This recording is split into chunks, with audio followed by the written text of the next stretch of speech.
Ito ang balita ngayon. Viral ngayon sa mundo ng social media. Ang di umano'y balitang dating Pangulong Rodrigo Roa Duterte nagsalita na buong tapang na dinipensahan si Vice President Sara Duterte kaugnay sa mga di umano'y pangbabatikos patungkol sa confidential fund at Speaker Martin Romualdez.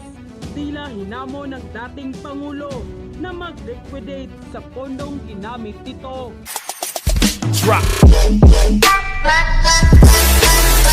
Pero bago ang lahat, kung bago ka pa lamang sa aming channel, please huwag kalimutang mag-subscribe at i-click ang notification bell para mas maging updated ka pa lalo sa lahat pa ng bagong video na i-upload namin. At ito na nga mga kababayan, sa isang pahayag, buong tapang na nagsalita ang dating Pangulong Rodrigo Duterte patungkol sa di umano'y mga paratang na walang sapat na dahilan laban kay Vice President Sara Duterte kaugnay sa confidential fund. Pinayuhan ng dating Pangulong Duterte na wag na lamang tumakbo sa pagka-presidente si Vice President Sara Duterte. Tama na di umano na naging Vice President ito. Saad pa nga ng dating Pangulo, ikaw na ang magpresidente, na tila pinupukol kay Speaker Martin Romualdez at approve di umano ito sa kanya. Kaya dating Pangulong Rodrigo Duterte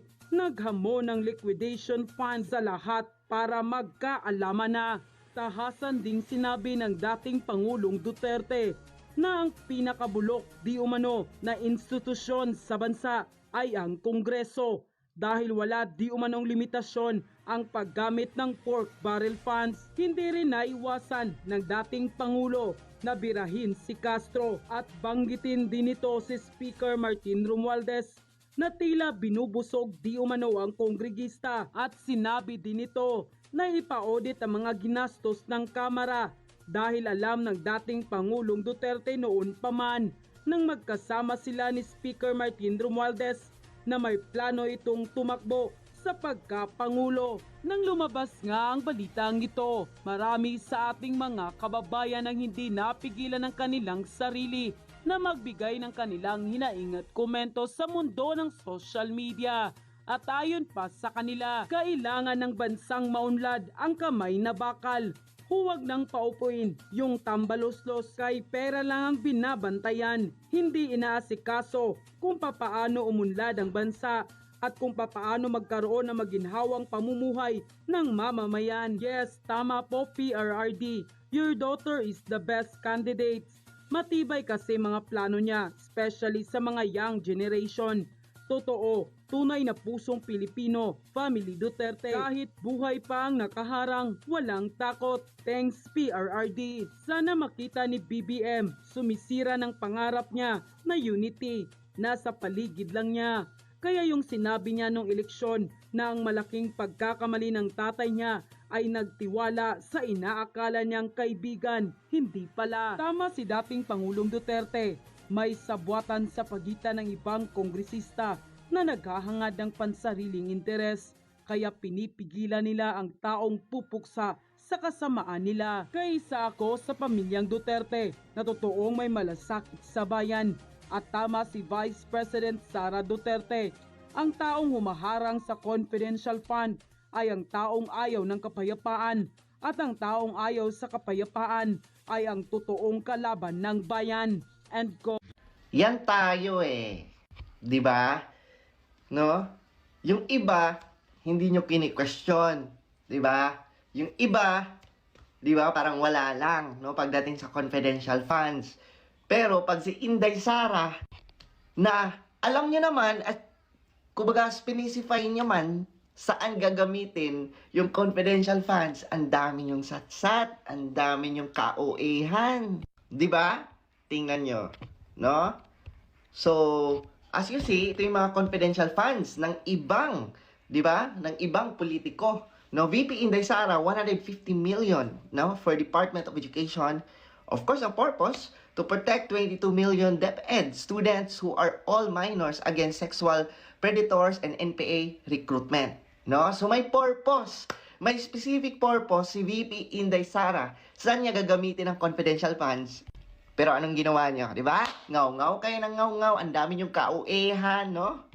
Pero, tingnan nyo ha, 1.6 billion sa House of Representatives. Ang purpose, yes, hindi naman natin alam saan niya gagamitin. Di ba? Ang Senate of the Philippines, no, 331 billion. Ang purpose, hindi rin natin alam saan niya gagamitin. Di ba? Ganito, no, katukngaw. Ganito katukmol, no, ang mga oposisyon, ang mga antay at bumabatikos sa confidential funds ni VP Inday Sara.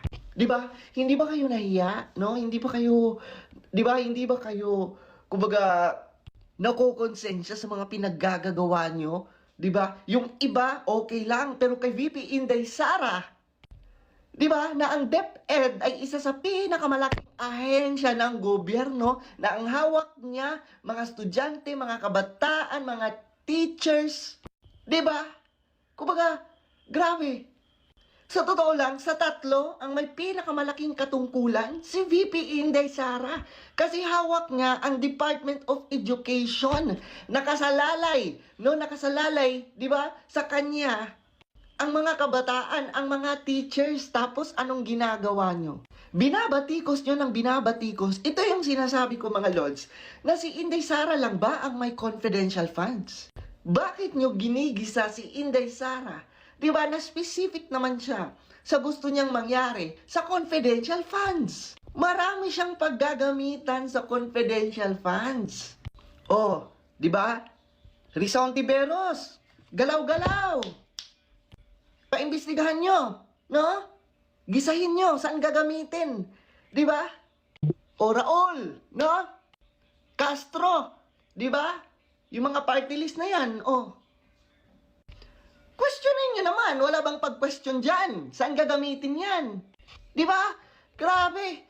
Sa iba, napakabait nyo. Pero kay VP Inday Sara, di ba na alam naman natin, track record-wise, result-wise, leadership, ay napaka-galing, no? Napaka-okay. Pero ginigisa nyo, di ba? Ginigipit nyo. Para sa mga kabataan, para sa mga estudyante, para sa mga teachers, no? Ang gagamiting pondo ni VP Inday Sara. Grabe kayo, napakasigurista nyo. Di ba? Ang kakapal ng mukha nyo. Kaya dito nyo makikita mga lords, no? Yung purpose at intention ng mga makakaliwang grupo, ng mga antay, ng mga oposisyon, no? Kay VP Inday Sara. Tapos gagamitin nyo ang taong bayan, sasabihin nyo, nagtatanong na kasi ang taong bayan. Ngayon, dito kami nagtatanong ngayon, no? Di ba, saan napupunta itong mga confidential funds nito? At anong paggagamitan yan? Itong dalawang to, ang questionable, di ba? Kaya halatang halata yung pang-aatake nyo kay VP Inday Sara, di ba? Ang kakapal pa ng mukha nyo, di ba? Damayin pa ang mga taga Davao, ang kakapal ng mukha nyo, na questionin ang syudad ng Davao pagdating sa confidential funds. Klarong-klaro naman saan ginagamit yan. Klarong-klaro naman sa resulta ng Davao. Si VP Sara ay talagang ginawa niyang prioridad. Yung mga malalayang lugar na nangangailangan ng tulong, doon ko bubuksan ang aking mga opisina. Kaya nga wala siyang magarbong opisina eh. Alam niyo ba opisina ng Office of the Vice President ngayon? Walang palasyo po ah. Si VP Binay nasa Coconut Palace. Si VP Ledy nasa Boracay Mansion. Siya, nandito lang po. Sabi ng Pasig River, yung isang opisina dyan na ginamit niya na campaign office, yun na rin ang ginawa niyang Office of the Vice President. Bakit? Para makatipid at yung pera magamit nga doon sa mga satellite offices na nagbibigay ng tulong sa mga nangangailangan. O, dyan po nagagamit ang confidential fund, yung mga tulong na binibigay sa mga mahihirap. Bakit natin tututulan yan? Ano ngayon, kung bigay ng bigay sa mahirap si VP Sara, di ba pera naman ng taong bayan yan, dapat ibigay sa mga nangangailangan? Di ba? Malinaw na malinaw yan. Ang katotohanan, ayaw nyo magkaroon ng ganyang pondo si VP Sara dahil gusto nyong limitahan ang kanyang pagkakatulong para sa 2028. Babawas ang suporta sa kanya. Mantakin nyo dahil sa politika, pinagkakait nyo yung tulong na maibibigay sa taong bayan, yung mga nangangailangan, mangilabot naman kayo dahil lang sa politika. Ayaw nyo talaga makatanggap yung mga nagkakasakit, yung mga nagugutom ng tulong galing sa Office of the Vice President. Wag naman. Tama talaga mga lods, no? Kung sino pa yung hindi kurakot, no? Maganda ang track record, simple lang ang pamumuhay, no? Hindi naman magarbo si VP Inday Sara eh. Hindi niya iniisip yung sarili niya. Di ba?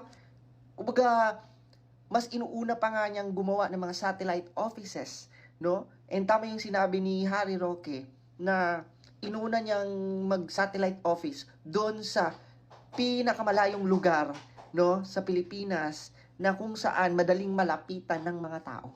'Di ba? Madaling malapitan, 'di ba, ng mga nangangailangan. And yan yung 'di ba? Yan yung dapat. 'Di ba? Yan yung pagtulong talaga sa mga laylayan. Yan yung best example nun. Hindi yung puro sabi lang natutulungan ang mga nasa laylayan. Hindi ganoon. 'Di ba?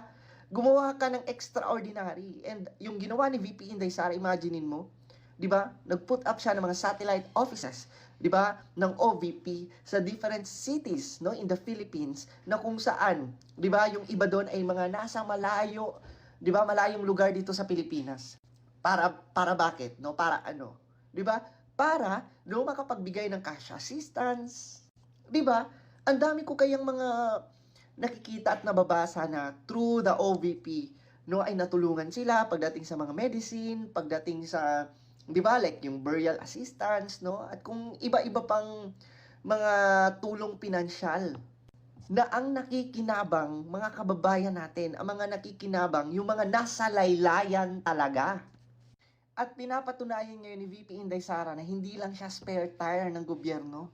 'Di ba? Pinaparamdam niya na andyan siya. Pinaparamdam niya at natutulong siya at may mga inisyatibo siya.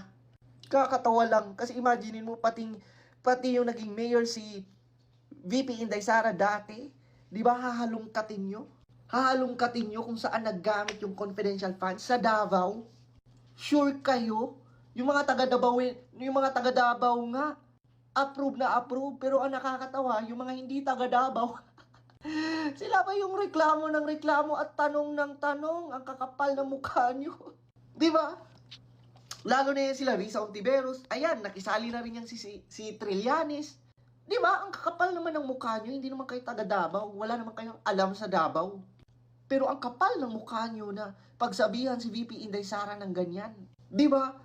Ang kapal ng mukha nyong questionin at akusahan ng kung ano-ano si VP Inday Sara pa talaga. Diyos ko, wala kayo sa kalingkingan. Kung track record lang, kung achievement lang. Ikaw, Risa, ikaw, Trillanes, my goodness, wala kayo sa kalingkingan ni VP Inday Sara. Maraming salamat sa inyong pagtutok sa ating balita ngayong araw. Huwag po ninyong kalimutang mag-subscribe ang aming channel at i-click ang notification bell upang ma-update sa mga susunod na balita. Ito po si HQ News King, magbabalita para sa inyo hanggang sa ating susunod na pagkikita. Drop.